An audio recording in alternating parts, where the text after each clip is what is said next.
At the University of Regina, the Equity, Diversity and Inclusion Digital Resource Hub showcases impactful EDI initiatives across the campus. It's a centralized, accessible resource for our community and post-secondary institutions nationally. Join us to hear the stories behind the initiatives shaping our campus.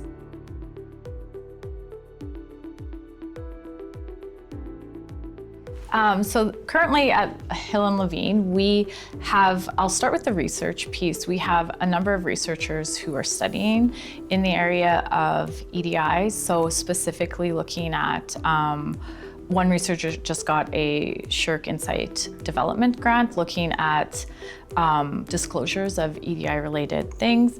I myself do research in the area of women in leadership, looking at how stereotype threat influences women in leaders, or women leaders' desire to continue as leaders, as well as their health and well-being. And so we have a strong research culture around EDI. We have a number of grants specifically. For example, I am currently the RBC Women in Leadership Research Scholar. Related to that, there is also the RBC Women in Leadership Executive in Residence, who is Catherine Pollock. So she will be starting to do stuff with students around women mentorship and things like that. We prioritize, I think, a lot of stuff related to work. So how does EDI relate to when we're at work? So again, women in leadership, disclosures of EDI related issues. So that would be like sexual orientation, things like that. And so as a business school, it's how this impacts us when we are at work. So at the University of Regina, I basically wear two hats. So let's talk about the first hat. That will be kind of the director of GATE, which is the Graduate Advanced Training and Entrepreneurship. And so when it comes to EDI, our clientele are graduate students, which are very diverse when it comes to, a lot of foreign students that take classes here. So when it comes to one of our guiding values for GATE, it is looking for innovation for all. So we are constantly living that value for our clients when it comes to, we are becoming or looking at EDI as part of our everyday aspect of how we do work, how we view work, how we develop our services and programs for our clients, which are of course mostly foreign students. And so we're very proud of living and breathing when it comes to looking at developing marginalized communities. Not only just for race, but gender as well. And so we're very proud of that work and the work that we're going to be doing to ensuring that what we do at GATE is making leaders of tomorrow. So developing those marginalized communities such as women or Indigenous or Two-Spirit as well, but being able to develop them to have successful careers, or if they want to go into entrepreneurship, we can develop them to become their own business owners as well. Now, the second hat I wear is the Indigenous Executive in Residence for the Hill Levine. And that's a part of, EDI is really what I do, but I look at it as a different point of view. So the way I look at it there is I have to go the other way now. So I have to go with non-Indigenous. And so I'm trying to create that bridge, or I am creating that bridge when it comes to the way that I do things. So, what do we do? Well, it's very simple. So with our very first successful cohort, we were able to invite Indigenous and Métis business owners into our collision space. And we had instead of giving presentations, I said, no, we're gonna run it like how we do business Indigenous wise. So we actually had a talk in circle. They weren't allowed to give presentations. We actually just sat in a circle and talked and the art of storytelling is so unique to us. And so it was great to have them tell their stories and how they came to be, very impactful for our Indigenous students. And so moving forward, we're going to expand that now. There's an elders teaching that says Meo Wichitawan, but we're going to expand our circle in a good way. And so what we're going to do now with the Indigenous exec and residents is we're going to have, I would say, probably a summit over a weekend where we're going to develop our Indigenous students to develop their pitches. And at the very end, we're going to invite the non-Indigenous to hear their pitches. Because to me, that's what reconciliation really looks like, is when you have Indigenous and non-Indigenous learning together and supporting one another during this reconciliation journey. That's what's really important. So when it comes to that question, that's exactly what we're going to be doing for the Indigenous exec and residents. So in terms of training, one really interesting thing we do at Hill and Levine is we have EDII badge program, and it's for graduate and undergraduate students. And it's 5 modules looking at a number of different issues. That starts off with unconscious bias, women in leadership, Indigenous worldviews, intercultural competence, thank you. And then the last one is LGBTQ plus related content. So it is a digital badge that all students can receive that will go on their diploma that show that they have training and awareness of EDI related issues. The next thing that we have is we have at the graduate level an EDI certificate, which graduate students can take the certificate along with their overall program, or people can just take the certificate in that area. We also have classes specific to EDI related issues. So we have at the grad level, Managing Diversity, which is a class on just in general issues. We also have a Women in Leadership specific course as well at the graduate level, and looking to eventually get those at the undergraduate level as well. We also, for faculty, we do in-house unconscious bias training.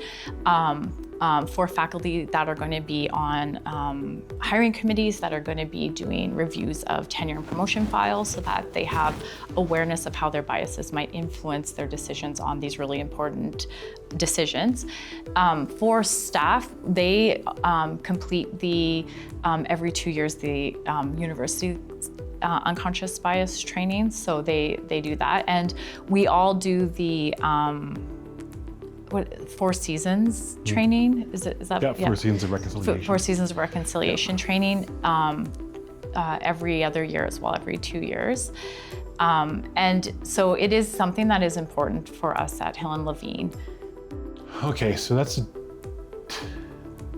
a unique question to ask me, because I think when it comes to the way you answered it is for the the Caucasian people to. Yes. But my base is pretty much diverse. Like, I don't think when it comes to the programs for GATES, I think a huge challenge for us actually is to attract domestic students, because all of my students are foreign. Yeah. So, but I will say, when it comes to if you look at what we want to do for GATE in the future, is that we want to take the diverse group of graduate students that get their masters but are having a tough time trying to find a job. We want to actually start looking at what are the soft skills that they need to do when it comes to learning about the society in Canada. What can we do to really to prepare them for to be ready for a career? So the way I view GATE now is going to be like a pipeline of talent, where we're going to prepare them to become leaders of tomorrow, where you're able to take your research, take your master's program, right, and able to go there. If you want to open up your business, we'll give you the training to do that. But if you also want to say, if you want to be an intrapreneur, which is I want to go work at a Crown as a director, we're gonna give you the training to do that as well. Because for me, it's working in the private sector for so long, for 20 years in management. I do believe that, and I strongly believe, the more diverse people that we have in leadership, the stronger the organization is going to be.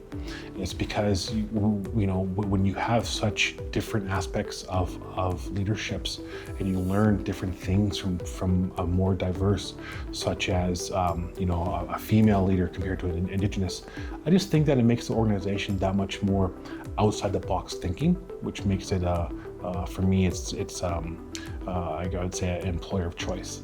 But to go back to your question, when it comes to the training and EDI, we're going to flip it when it comes to GATE, but also the Indigenous exec and residents, where we're gonna start looking at partnering with leaders when it comes to training. I'll give you an example.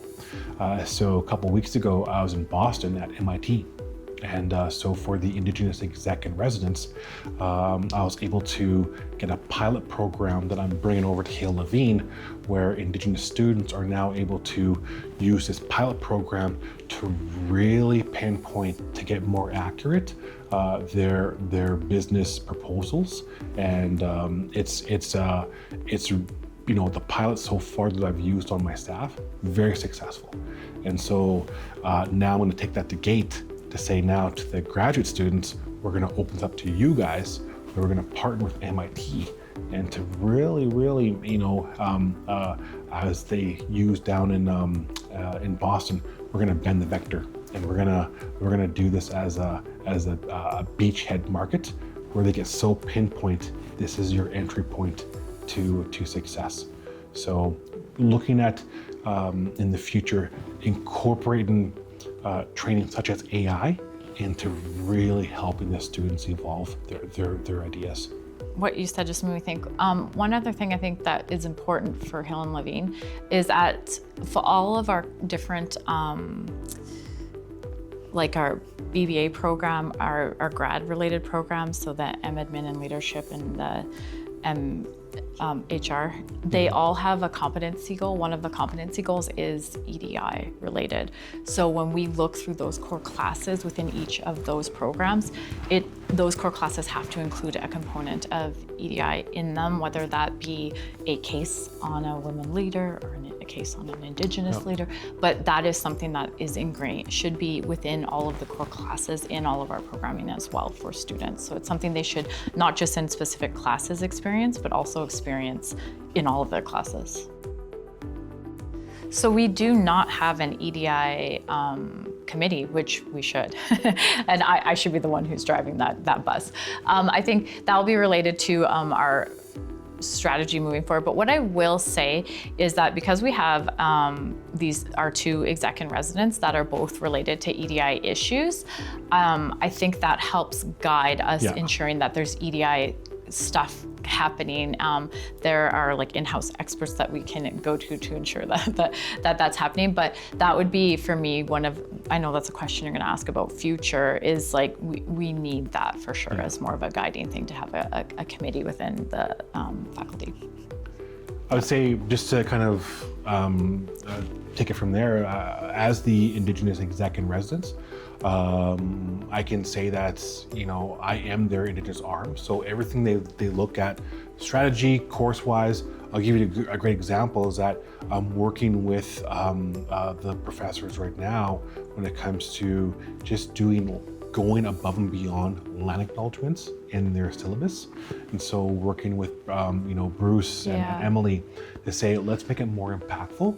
Let's make it more like, how can we resonate? What does this mean to you? What's your own personal call to action? Then leave it off to the students to inspire them. What's going to be their call to action when it comes to fulfilling or achieving reconciliation? So it's kind of, again, there is no right now. I think in the future, I think there's already been talks about creating an EDI advisory board. Yeah. And so I was like, yeah, let's go. Yeah. Now, when it comes to GATE, not specifically, but one of the things that I really want to focus on is to give a voice to our clients, which are the foreign students. Right? I think like 95% of our clients are foreign. So what I want to do is actually start doing focus groups does this training reflect your guys' needs and values? So seeing it, so getting them to kind of tell me, helping me help them. And I think it's amazing because I don't know what I don't know, right? And so having them and giving them an opportunity to say, let's kind of tweak these training or services that we can that more reflect your values, that's going to be a really impactful and important step moving forward for GATE. Yeah, I think that it's relating back to your role. I do think having the exec in residence is really important because not only are they there for content related stuff, but also to do guest speaking in classes and things like that, to come and give that women in leader perspective or the Indigenous leader perspective. I think that that's a really good thing that our faculty can access very easily. And I don't think all faculties have quite as easy as access to sort of the EDI issues that we have. I also think setting out our competency goals to have EDI related competency is really important to ensure that what students are learning is actually, and this is new too, so I mean the outcomes of that we're gonna have to watch across time. I think that having a certificate in EDI, having a badge in EDI suggests that it's something we still care about, which I think is really important in our current political situation where there is a lot of rollbacks on EDI. I think it signals that it's something that we as Hill and Levine and as the university still care about. So all these are really important things and hopefully it brings us through these kind of tides of change that it's still a priority for us. So we'll have to watch. It's all kind of sort of new stuff, so we're kind of waiting for the results, but I think they're all really crucial and important for I think it comes down to one word: impact. And I think for me, being the Indigenous exec in residence, I've held that role longer than my director of GATE position, but impact. I think when I go into classrooms and give that talk, about reconciliation in business or academics, I'm starting to see a lot of more people really think about what's it mean to them and how can they, what's their role to play in this whole reconciliation process. And it's for me, it's just a fantastic journey where I'm able to change mindsets. Truth and reconciliation has been discussed in the last 10 years in Canada. And we've made such great progress, specifically here at the University of Regina in the Hill Levine School, where it is a part of the everyday language. And so you're starting to see definitely those mindsets change where they are starting to think about to solve problems through an Indigenous lens. Now for GATE, when we talk about impact, it's not happening yet, but this is my goal, is to create impact for our students, whether they want to open up their own business, whether they want to be a leader in an organization, or if they want to go back their home community and to create impact there to solve problems that are facing their communities back in their country. I want that to exist as well, because we want to create global leaders. And if we can help our clients solve economic or social issues back in their community, that shows that we're walking that right path. And I think related to what you're saying, it's more like impact. That's the perfect way to say it. It's like ensuring that it's kind of like the norm, not the unique effort, right? Like it's like, oh, this is a normal thing we're used to doing. I think that's like the goal of the impact too, is that it's just, people, the students are used to seeing all the EDI and Indigenous related stuff we do, and it's just the norm around here of what we do. Absolutely, yes. Yeah, so I'll start in faculty, specifically what Hill Levine needs to do. I think more needs to be done. We do well, I think, at the student level. I think we need to do more at the faculty level. Like we do have faculty who do research in the area, which is great. But one idea that we're thinking of is having the badge program also like move up to the faculty level, look different obviously, but have a similar style of something that our faculty does as well. So that EDI is just something they're very used to as well. So I think that bringing it to the faculty level is really important. Again, already mentioned a committee or something on advisory committee on EDI for the faculty for Hill-Levine is going to be an important next step, and we should talk about that later. And then at the university level, I think projects like this are really important. If we can consolidate what different area groups are, we live in such silos as different units that it's really good to know having a spot, which I think is the goal of this, where everyone can see what everyone else is doing and access it. I think that's really useful. I would love that students are made aware that Hill-Levine has a badge program. Like, I think that's a wonderful thing that more students will know, you know? And so if this can contribute to that and making our efforts, not that they're not aligned, but just more alignment in what everyone's doing. So we're not redoing everything every time a different unit wants to do something. But overall, I do think that the University of Regina is invested in EDI related content and cares about it continuing on. So I think we're in a good position. Biggest challenge for me, being the new kid on the block here, I think you said it best, is that it just seems like everyone's on their siloed island. And I would say that, you know, faculties would be great if we start communicating more when it comes to what we're doing for EDI. And I think we can kind of start learning off of people's successes and sometimes failures as well, but also look at it from a group perspective as a community of the university as a whole university. I think getting us kind of talking with different faculties, I think would be, would speed up the success of EDI, you know, that she was talking about when it comes to faculty, right? Now, externally, again, I talked about how changing mindsets. One thing that is a barrier is to take a chance on the foreign students, right? When employers say, okay, you know, what's your visa, right? We need to look at this as a barrier and how we can kind of help our students get over that barrier. I think you know, visa issues, but being able to get potential employers to take a chance on domestic, I think that's a barrier that we need to overcome as well. So I will take this from a research perspective because I research in the area of EDI. I think knowledge is power. I think the more we learn about these issues and understand these issues, that's not the end, but the first step to realizing that our mindsets potentially need to change, or our viewpoints of how we deal with different issues needs to change.